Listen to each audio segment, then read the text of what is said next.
Jesús. Amén. Y amén. Dar un aplauso fuerte al que vive y reina por los siglos de los siglos. Que vive, iglesia. Y a su nombre. Y a su pueblo. ¿Saben lo que dice la palabra? Dice que a los que aman a Dios todas las cosas le ayudan. ¿Cuántos lo creen? Nosotros como hijos de Dios debemos crear hábitos de lectura de la palabra y de oración. Amén. Nosotros debemos permanecer en oración todo el tiempo. La palabra nos recalca que debemos orar, que debemos permanecer en la presencia del Señor. Hoy quiero traer para ti esta palabra, la cual el Señor me ha permitido titular Orando con Poder. ¿Cuánto creen que la oración tiene poder? Amén. Y quiero invitarte a que abras tu Biblia. Vamos a ir a Santiago. Santiago capítulo 5. Gloria al Señor. Santiago capítulo 5. Quiero compartir con cada uno de ustedes esta palabra que sé será de gran bendición. Aquellos que tengan la oportunidad de ir compartiendo la predicación en el grupo de la iglesia para que las personas que no vinieron puedan edificarse a través de ella. Gloria sea al Señor. Santiago capítulo 5.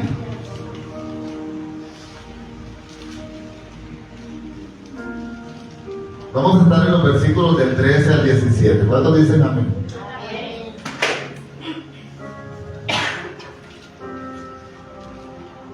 La palabra de Dios dice, y la voy a leer en el nombre del Padre, del Hijo y del Espíritu Santo. Del 13 al 17.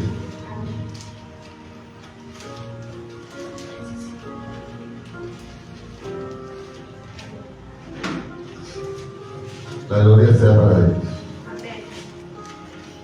¿Está alguno entre vosotros afligido?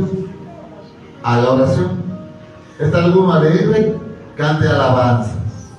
¿Está alguno enfermo entre vosotros? Llama a los ancianos de la iglesia y oren por él, ungiéndole con aceite en el nombre del Señor. Y la oración de fe salvará al enfermo y el Señor lo levantará. Y si hubiese cometido pecados, le serán perdonados. Confesaos vuestras ofensas unos a otros y orad unos por otros para que seáis sanados. La oración eficaz del justo puede mucho. Elías era hombre sujeto a pasiones semejantes a las nuestras y oró fervientemente para que no lloviese, y no llovió sobre la tierra por 3 años y 6 meses. Amén y amén. Padre, en el nombre poderoso de Jesús, es tu palabra la que será expuesta. Este siervo te necesita una vez más. Te pido, Padre, que seas tú hablándonos, edificándonos, exhortándonos a través de tu palabra. Aquí estamos hoy. Háblale a cada persona en este lugar y a cada una de las personas que se conecta ahora o después a través de Facebook, de YouTube o de cualquier aplicación o programa. Aquí están nuestras vidas, Señor. Úsanos para exaltar y glorificar tu nombre. En Cristo Jesús. Amén y amén. Puede sentarse el pueblo de Dios. Dios le bendiga más. Santiago habla en el versículo 13 del capítulo 5 diciendo: si alguno entre vosotros está afligido, ¿qué debe hacer? Oración. Pero, ¿qué significa alguien afligido? ¿Cuándo una persona está afligida? Una persona afligida, quiero que empecemos a entender qué es esa aflicción. Y es un sentimiento de amargura. La aflicción es un sentimiento de tristeza. La aflicción es un sentimiento de pesar. Pero también quiero que entendamos algo. La aflicción es un sentimiento temporal. Nosotros no permanecemos en aflicción. Pero a la vez, la aflicción es un deleite para la carne. Porque la carne es todo lo opuesto. Quiere todo lo opuesto a lo que Dios quiere en nosotros. Y Dios no nos quiere ver afligidos. Dios no quiere que nuestro espíritu, o que nosotros, hijos de Él, vivamos en aflicción. Ahora, resulta que la aflicción debilita a la persona espiritualmente. Y te puede llevar esa debilidad espiritual. Cuando tú eres una persona espiritualmente débil, fácilmente puedes caer en la rebeldía. Te puedes convertir en alguien rebelde. Mira lo que es la maquinación de Satanás. Entra con algo sencillo como la aflicción. Te puede llevar a rebeldía. La rebeldía te puede llevar a la cobardía. Pero ¿cobardía para qué? Cobardía para buscar a Dios sin cesar. Cobardía para enfrentarme a los obstáculos. Cobardía para ir y hacer la voluntad de Dios por encima de mí mismo. Y una persona en rebeldía y en cobardía está totalmente fácil para caer en desobediencia. Mira la maquinación del enemigo. La desobediencia te conduce al pecado. Y la paga del pecado. Y todo empezó porque nos permitimos aflicción. Él no llegó inmediatamente a ponerte pecado. No. Te va conduciendo poco a poco. Él tiene todo el tiempo.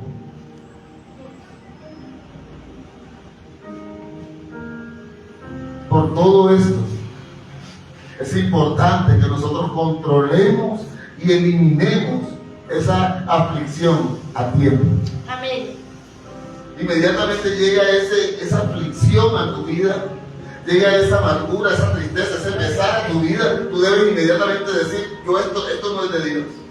Yo debo deshacerme de esto porque esto no conviene en mi vida. Es difícil inmediatamente decir, esto me va a llevar al pecado, pero mira cómo va maquinando todo el enemigo. Y la pregunta era, ¿cómo lo hacemos? ¿Cómo lo eliminamos? ¿Cómo lo controlamos? Y el mismo versículo nos dice a través de la oración. Amén. Una persona que ora, una persona que realmente tiene una comunión con Dios en oración, no tiene por qué estar afligida.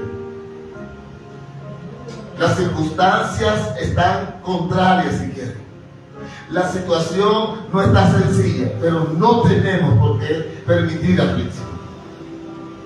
Porque somos gente de oración, somos gente de fe. Quiero decirte que la oración no puede ser tu último recurso, debe ser el primero. Y muchas veces esperamos a que la situación se nos complique para estar en oración. Inmediatamente identificamos la situación, oración, oración. La oración produce comunión con Dios. Y si Dios contigo, la aflicción no podrá. La aflicción no te vencerá, porque inmediatamente aquel que pelea por ti tomará el control. Amén.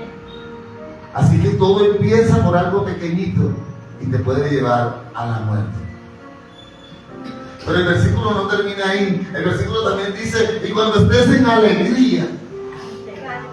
¡Wow! Alegría.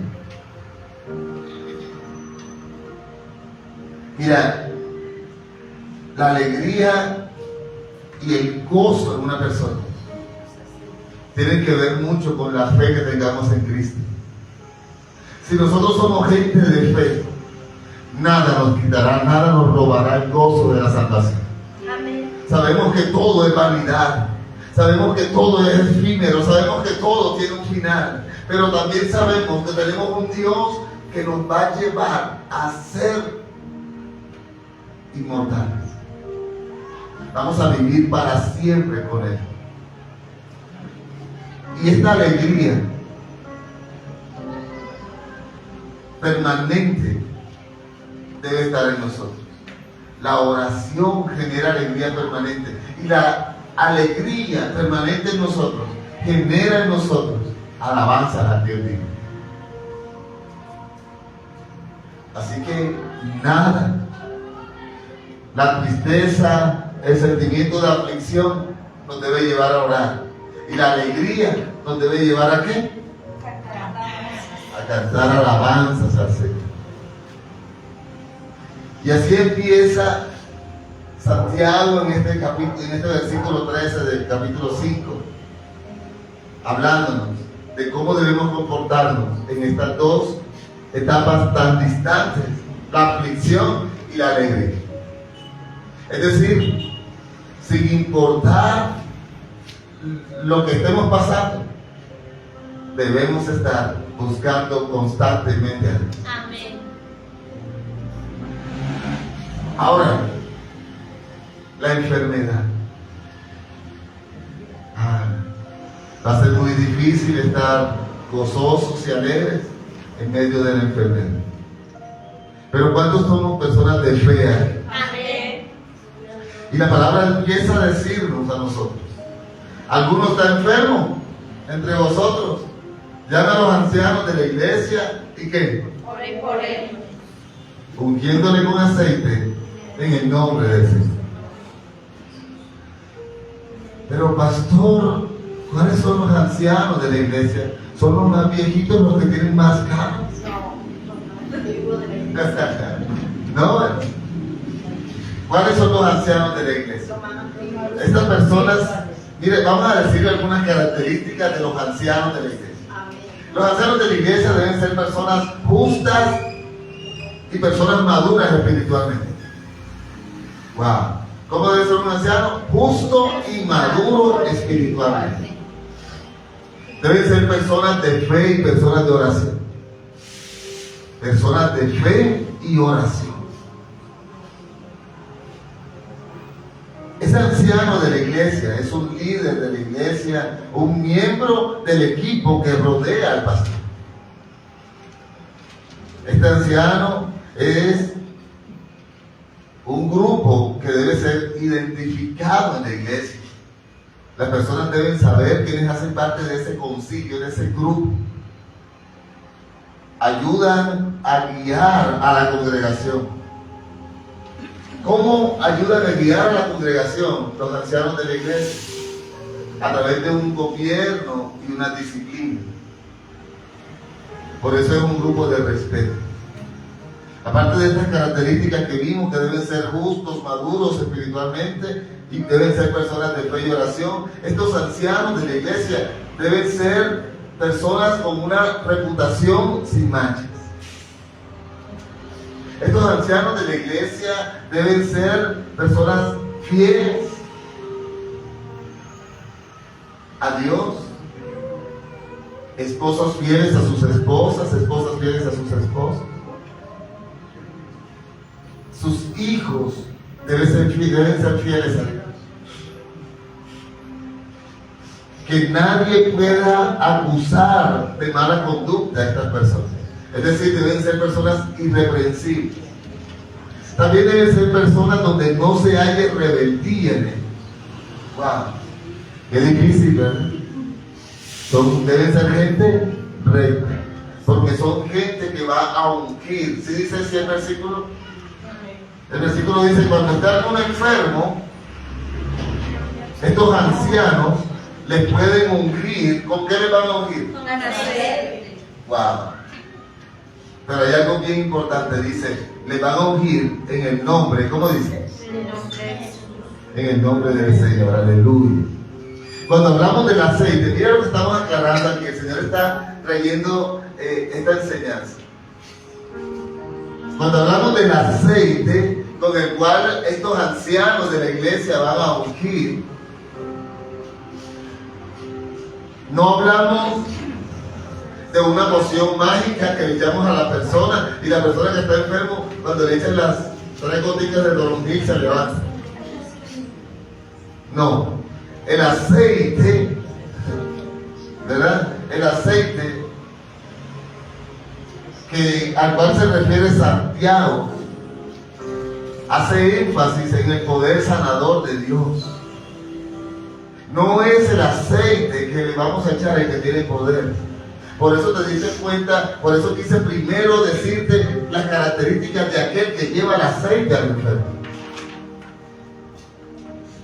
¿Cómo crees tú que en lo espiritual sería una persona que tiene estas características?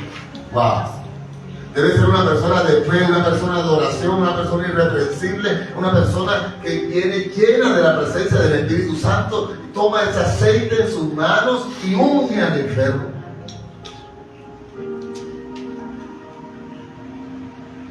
Pero la oración de esta persona viene acompañado con ese aceite. Y ahora el enfermo sana. ¿Lo creemos? Amén. Y Santiago continuó hablándonos. Y decía, y la oración de fe. Wow, ¿cómo deben orar estos ancianos? Con fe. ¿Cómo debemos orar toda la iglesia? Con fe. Y la oración de fe salvará al enfermo y el Señor lo levantará. ¿Quién es el que va a levantar al enfermo? El aceite. El Señor a través de la oración de fe, pero el que lo levanta es el Señor, no el aceite. ¿Cuántos dicen amén? Amén. Porque a veces ponemos la fe en el aceite. Ponemos la fe en el agua, ¿cómo le dicen? El agua que viene en la... ¿Cómo? Agua bendita. ¿Verdad? Y nosotros, no, la fe es en Cristo, Él fue el que dio su vida por ti. Amén. Y la oración de fe salvará al enfermo y el Señor lo levantará. Y si hubiese cometido pecados, le serán perdonados. Ya no vamos a ser juzgados porque no tenemos derecho a juzgar. Amén. Los pecados serán perdonados. Esto es tremendo. Porque cuando Santiago se refiere a la oración de fe, se refiere a ese don de fe que da el Espíritu Santo. Aleluya. Porque ese don viene del Espíritu. Amén. Pastor, ¿cómo que el don de fe y sin apartarnos de Santiago, vamos a la primera carta de Pablo a los Corintios? Vamos a 1 Corintios 12, 8 y 9. Sobre todo el 9, pero quiero leer desde el 8 para que entremos un poquito en contexto. Primero de Corintios 12, 8 y 9. Cuando lo tengan me dicen amén. Amén. Porque a este es dada por el Espíritu. ¿El Espíritu está escrito con qué? Ok, estamos hablando del Espíritu Santo. Gloria al Señor. Porque a este es dada por el Espíritu palabra de sabiduría, a otro palabra de ciencia, ¿según qué? El mismo Espíritu. Ok, viene el versículo 9. A otro, ¿qué le dio? Fe. ¡Wow! La fe es un don de Dios. ¿Cuántos dicen amén? Amén. La fe. A otro fe por el mismo Espíritu y a otro dones de sanidades. ¿Por qué? El mismo Espíritu. El Espíritu Santo de Dios. Hay un poder inmenso ahí. Y nosotros no podemos acceder a ese poder si no somos hombres y mujeres de fe y de oración. Debemos ser hombres y mujeres de fe. Debemos procurar nosotros, no importa tu edad, a ser el anciano de la iglesia. Lo dijimos, ¿verdad? No estamos hablando de ancianos por las canas que tiene. Estamos hablando de una persona irreprensible, de fe, de oración, de buen testimonio. Y a esa persona Dios la va a usar. Y cuando el enfermo llega, sanado será. amén, en el nombre. De Jesús. Pero pastor, ahí no dice que se sanará. Está hablando de que se salvará. Gloria a Dios. Gloria a Dios. Mira, esta fe es concedida a uno o más de los ancianos de la iglesia. Este don de fe. Varios de los ancianos de la iglesia adquieren este don. Pastor, ¿por qué no todos? Porque es que varios van a tener otros dones que la iglesia necesita también. ¿Te imaginas una iglesia con 200 ancianos? ¡Wow! Que empiecen a llegar enfermos, que hayan sanidad. Pero es que a otros vienen dones de milagros. Y van a venir milagros. A otros van a venir dones de discernimiento de espíritu. Yo no sé, yo estuviera levantando la mano y agarrando todo esto. A otros van a venir dones de sabiduría. Otros van a recibir por medio del Espíritu Santo, donde lenguas e interpretación, donde ciencia y conocimiento. Pero la fe concedida, como les digo, a uno o más ancianos, para que crean, porque eso es la fe, creer. Y este hombre o mujer ungida por medio de este don traerá ese aceite al enfermo, y el enfermo recibirá sanidad y salvación. Pero cuando hablamos aquí de salvación, dice que el enfermo se salvará. Tiene que ver con la restauración física de la persona. Hay una salvación de lo que estaba perdido en la persona. Se salvó aquello que no tenía salvación.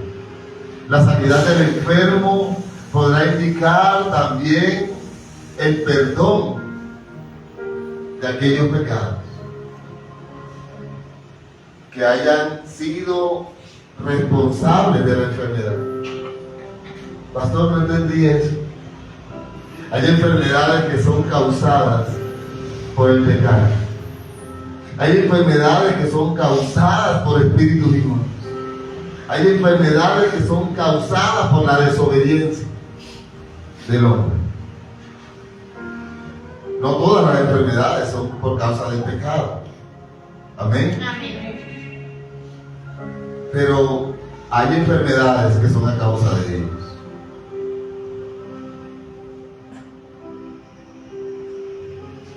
Vamos a Marcos capítulo 2.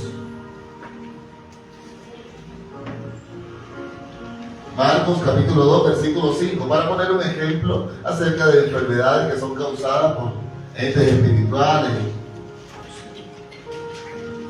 Y también cómo la fe sana. La fe sana. ¿Cuántos dicen amén? Amén. Marcos capítulo 2, versículo 5 dice: al ver Jesús, ¿cómo dice? La fe de Dios. Al ver Jesús la fe de ellos, dijo al paralítico: hijo, tus pecados te son perdonados. Pero si este hombre no iba a buscar salvación de pecados, este hombre iba a buscar la sanidad. Mira qué tremendo lo que pasó aquí. Mira qué tremendo lo que pasó aquí. Yo quiero que empecemos a analizar este texto bíblico. El hombre estaba paralítico, no podía moverse. Lo hallaron 4 amigos y lo cogieron, dijeron: este pañuelo es de 4 puntas, agarra por acá, por acá, por acá, y nos vamos. Y no podían pasar. Y dijeron: pasamos porque allí está aquel que puede traer sanación. Pero ellos no esperaban salvación. Lo subieron por encima del techo. Gracias a Dios, en ese tiempo los techos eran rectos. Es que no eran así, era rey. Abrieron el techo y lo metieron por ahí. Cuando lo meten por allí, el Señor le dice, la fe, ni siquiera era la fe del paralítico. El Señor Jesús lo dijo, por mi fe. Dijo, la fe de ellos. Wow, mira qué tremendo, ¿verdad? Por la fe de ellos, dijo al paralítico, hijo, tus pecados te son perdonados. Necesitaba la salvación. Él necesitaba salvación. Con la salvación vino la sanidad. Este hombre se levantó, fue sano y fue salvo. Amén. Esto es tremendo. Muchas veces nosotros estamos orando por un enfermo y oramos solo por la enfermedad. Pero muchas veces este hombre necesita que sus pecados sean perdonados. Y si yo no tengo esa capacidad, Dios sí la tiene. Amén. Y nosotros le pedimos al Padre en el nombre de Jesús, y todo lo que pidamos al Padre en el nombre de Jesús, ¿o será? Padre, perdona sus pecados. Padre, en el nombre de Jesús, colocamos a este enfermo delante de ti. Trae a él sanidad, trae a él salvación, trae a él perdón de pecado. Tú nos redimiste a través del sacrificio que hiciste en la cruz. Y a veces, muchas veces, esa alma está afligida. Y esa aflicción que vimos desde el principio, en el versículo 13, es la causa de la enfermedad. ¿Y cómo dijimos que se controlaba la aflicción? Oración. Y después de la aflicción, ¿llega qué? La alegría. Y la alegría, cuando estamos alegres, ¿qué debemos hacer? Cantar. Que no sea parte de tu boca, ni el libro de la ley, ni la oración, ni la alabanza.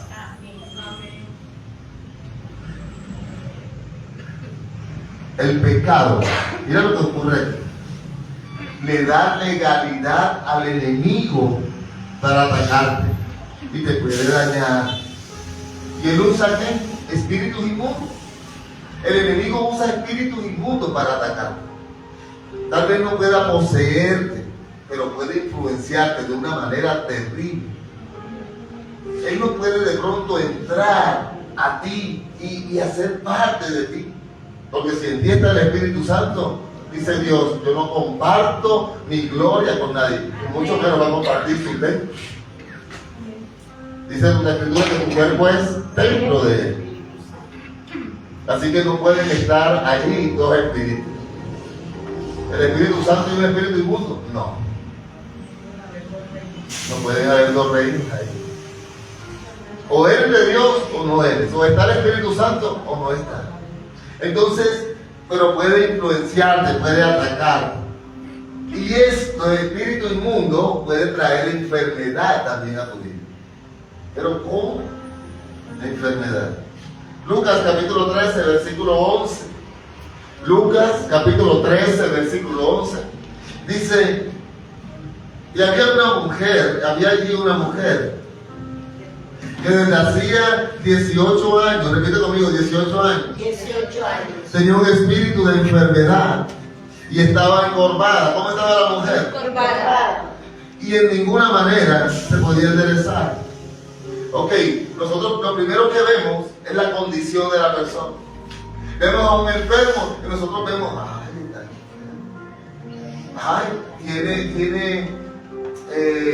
¿qué tienes? Y la persona te dice, no, es que tengo malestar en el estómago, o tengo un problema en el hígado, o tengo... Ok, vamos a orar, Señor, sana. Ahí viene el discernimiento. Ahí viene tu relación con Dios y lo que el Espíritu te revele a través de Él a esa persona. Nadie conoce a esa persona, ni siquiera Él mismo se conoce como el Espíritu lo conoce. Lo dice la palabra. Nadie conoce a Dios como el Espíritu. Nadie conoce al hombre como el Espíritu que habita. Y dice en versículo 12, cuando Jesús la vio, la llamó y le dijo: mujer, eres libre de tu enfermedad. Eres libre de tu enfermedad.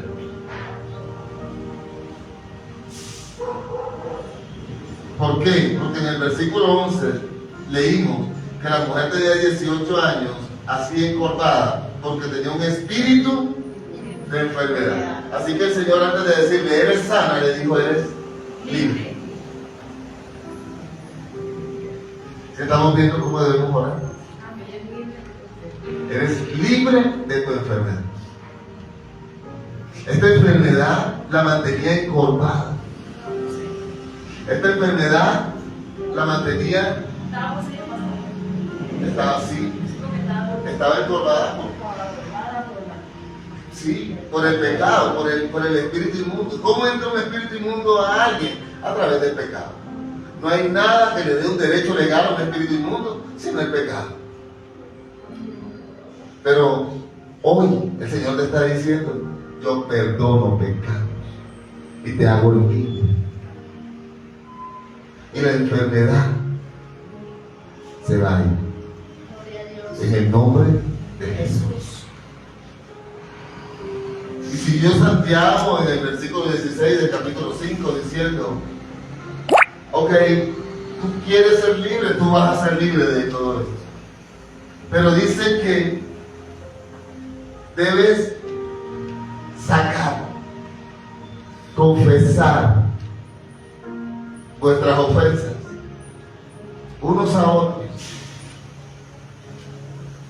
No es que yo voy a confesar mis ofensas a cualquier persona. Tú vas a hablar con la persona aludida, con la persona. Dice: confesad vuestras ofensas unos a otros y orad unos por otros para que seáis Sanados. ¿Lo dice el pastor? Lo dice la palabra. ¿Quieres sanidad? ¿Quieres ser sano? Tú debes confesar. Tú debes sacar. Tú debes soltar. Para que seáis sanados. La oración eficaz del justo. Mira, las ofensas que hemos recibido. ¿Cuántos hemos recibido ofensas? Yo creo que todos. Y las que hemos ocasionado. ¿Cuántos hemos ocasionado ofensas? Yo creo que todos también. Son las que Santiago figura en este versículo. Las que hemos recibido y las que hemos ocasionado.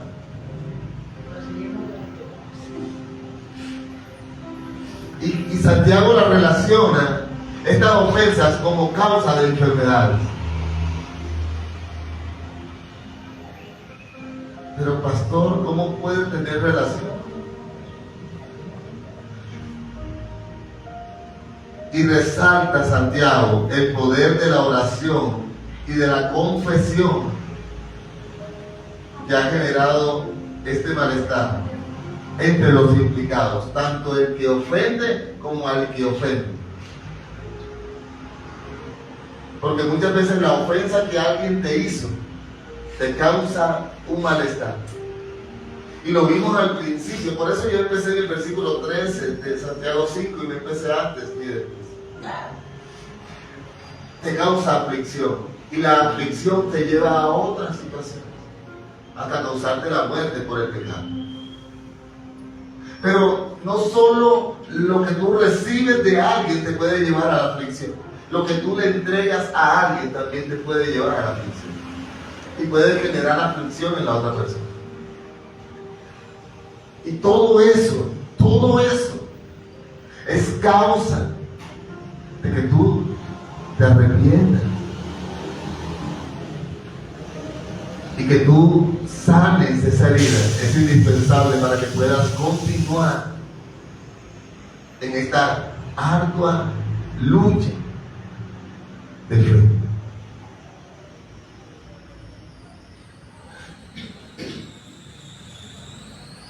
Pero ¿a quién yo debo confesarle? ¿A quién yo debo hablarle? A quien yo afecté. Pero qué difícil es, pastor. Debemos reconciliar. O nosotros dar el paso para hacerlo. Esto no es fácil. Esto no es fácil. Pero así como tuvimos el valor para deshacer, tengámoslo para rehacer. Amén. Ahí pueden intervenir aquellos quien Dios ha puesto en lugares de autoridad. Por eso hablábamos de los ancianos de la iglesia. Allí puede llegar aquella persona y decirle: ok, puedo hablar contigo algo que está sucediendo en mi vida, algo que ha sucedido, y creo ahora por medio de la palabra han llegado revelación a mí que está causando estragos en mi vida, que ha causado situaciones en mi vida que no me dejan en paz, que ha causado que no pueda dormir cómodamente, que no pueda expresarme, que no pueda orar. Y estas autoridades en la iglesia, de ser necesario, deben apoyar a esta persona, no rechazarla. ¿Cómo la apoyamos? En oración y consejos con sabiduría. Por eso no es a todo el mundo a quien podemos confesar aquella situación. Esta sabiduría, ¿de dónde viene? De Dios, del Espíritu. Él es el que da los dones. Amén. Y la sabiduría es dones. ¿Para qué? ¿O cuál debe ser la posición de aquella persona a la cual tú le confiesas? Reconciliación. Reconciliarnos. Porque Dios no nos manda a ser desunidos, sino unidos. Amén. Reconciliación y sanidad del cuerpo de Cristo. La iglesia debe permanecer unida y sana. Sana. Esto no es fácil. De allí se destaca el poder de la oración eficaz del justo. Todo esto se da con oración. Tanto aquel que va a expresarse debe orar, como aquel que recibe debe orar. Hermano, necesito hablar con usted. Por favor, entre en oración. No me dé una respuesta inmediatamente. Quiero expresarle todo esto y quiero irme, porque quiero empezar a sanar. Órele a Dios, porque usted es una persona, como lo leímos, las características del anciano. Vamos a leerla rápidamente otra vez. Justos y maduros espiritualmente, personas de fe y de oración. Así debe ser el anciano, con una reputación sin manchas, fieles, que nadie pueda acusar de mala conducta y que no se haya rebeldía en ellos. ¿Puedes confiar en alguien así? Dios puede ayudarte a que tú a esa persona le hables, y esta persona con estas características va a recibir sabiduría de Dios para aconsejarte. Y siempre vamos a ir a la reconciliación. Pero todo debe ir ligado a la oración, porque la oración eficaz del justo. Elías, dice, versículo 17, era hombre sujeto a qué? Semejante a las nuestras. Y oró fervientemente para que no lloviese, y no llovió sobre la tierra por 3 años y 6 meses. Dice que Elías era un hombre perfecto, por eso cuando oraba se hacía lo que no dice así. Era un hombre sujeto a pasiones semejantes a las nuestras. Sin embargo, la oración, la comunión con Dios, Mira, este camino que nosotros escogimos, no es un camino fácil, pero sin oración se te va a hacer mucho más complicado. Si tú estás guiado por el Espíritu Santo, tu camino en Cristo va a ser un camino donde tú vas a poder pasar los obstáculos, porque Él será la luz que alumbra ese sendero. A pesar de ser tan usado por Dios, Elías sufrió y vivió las mismas sensaciones, dificultades, debilidades que nosotros experimentamos.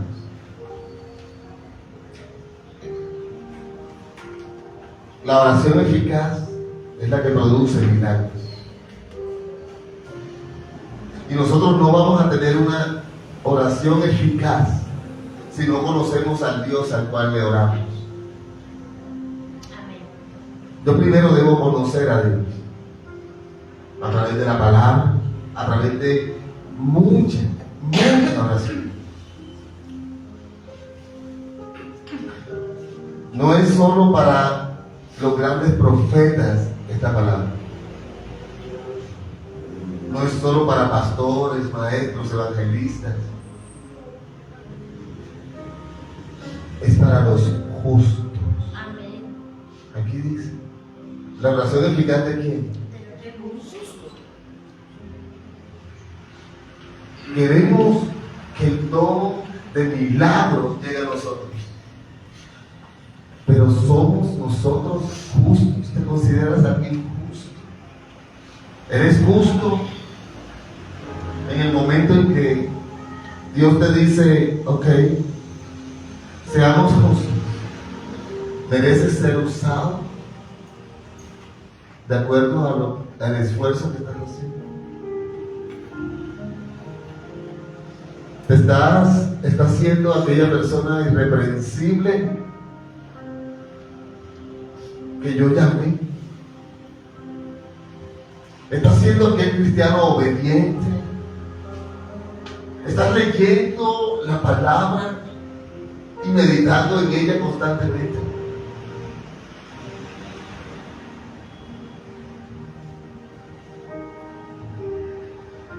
Mira, la Biblia nos manda a orar unos por otros. Ora por aquellos milagros, aunque nadie sepa que el milagro fue hecho, porque tu oración intercedió ante Dios por aquella persona. No para que la gente te vea y la gente diga, wow, Dios lo usa, Dios la usa. No, vea los secretos. Vea los secretos. No importa que nadie sepa que tú oraste. No importa que nadie conozca tu vida de oración. No importa que nadie sepa cuando tú lees la palabra o no. Eres tú y el Señor. Amén. Ahora, hay gente que tú debes ser ejemplo para ellos. Por eso, cuando tú tengas la oportunidad, muestra tu vida. Pero muéstrate como alguien irreprensible. Si tú quieres ver a tus hijos siendo hombres y mujeres de oración, ora. Y ellos te verán y te imitarán. Si tú quieres ver a tus hijos leyendo las Escrituras, lee. Ellos te imitarán en algún momento. Tus hijos te imitarán. Amén. La oración se fortalece con la participación del Espíritu Santo en ella. Por medio de la oración, tú empiezas a tener esa comunión, esa coinonía con el Espíritu. Y entonces se pone intensa la oración. Ya tú estás orando, pero ya no eres tú. Es el Espíritu Santo en ti. Tu oración se hace fuerte y se hace eficaz. Y con agregar la palabra de Dios, la fortaleza de la oración en nuestro con respaldos bíblicos. Pero ¿cómo voy a respaldar bíblicamente si no conozco la palabra? Si no la leo. Debemos orar creyendo. Esto es fe. Nosotros vivimos por fe, no por vista. La fe genera una vista diferente. Creyendo con fe que conseguiremos lo que oramos. ¿Cuántos creen que conseguiremos lo que oramos? Amén.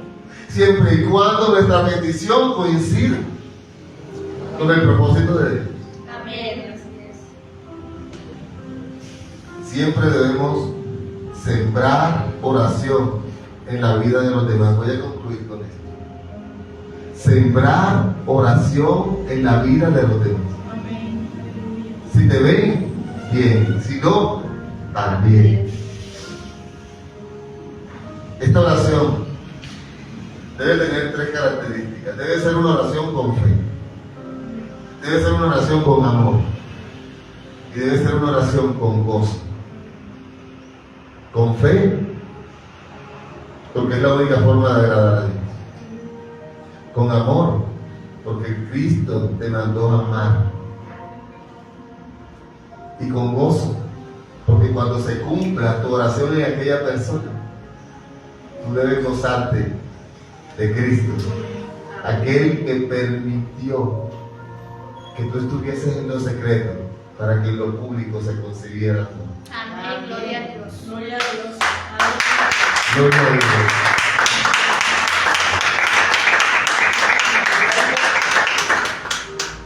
Por último, esa oración debe venir de un espíritu perdonado. Amén. Porque si tú no estás dispuesto y dispuesta a perdonar, de nada te va a servir orar. Tú no puedes procurar algo puro y limpio cuando tu corazón no lo tiene.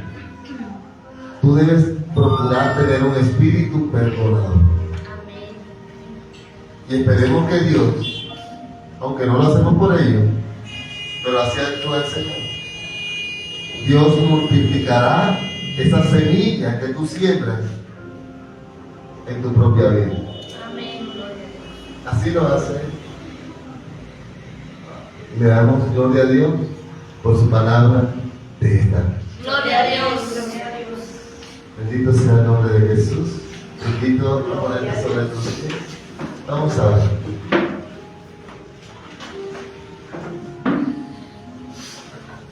Padre eterno, gracias por este tiempo, gracias por tu palabra. Gracias porque tú permites, Dios de gloria, que estemos aquí en este lugar, reunidos, juntos, unánimes. Ahora hemos entendido, Padre de gloria, un poco más acerca de tu reino. Señor, que cada uno de nosotros procure ser aquel anciano de la iglesia irreprensible. Señor, tú sabes de dónde sacaste a cada uno de nosotros. Tú sabes todo lo que enfrentamos y lo que venimos enfrentando desde hace mucho tiempo. Sin embargo, hoy, en este momento, nos presentamos delante de ti. Nos presentamos ante tu presencia con todas las imperfecciones que tenemos. Nos presentamos con las heridas que hay en nuestro corazón.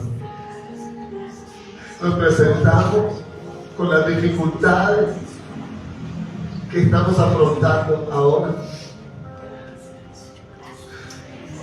Pero que si estamos hoy aquí en tu casa, es porque hemos entendido que solo a través de ti podemos lograr, Dios de gloria, lo que no hemos podido lograr con el conocimiento y el esfuerzo propio. Hoy renunciamos a todo aquello que el enemigo ha querido traer a nuestra vida. Hoy dejamos atrás, Padre, aquella marca del enemigo. Hoy dejamos atrás todo aquello, Señor, que no proviene de ti. Y nos ponemos en tus manos. Perdona nuestros pecados. Vamos, habla con él. Habla con él, habla con él. Perdona nuestros pecados, dice él. Confiésaselo a él. Confiésale a él. Confiésale a él. Confiésale a él. Perdona mis pecados, Padre. Perdona mis pecados en el nombre de Jesús. Perdona mis fallas, mis faltas. Perdona todo aquello, Señor, que el enemigo quiso traer para que yo te entrego el motivo de mi aflicción. Tú lo has mostrado hoy, Padre de gloria.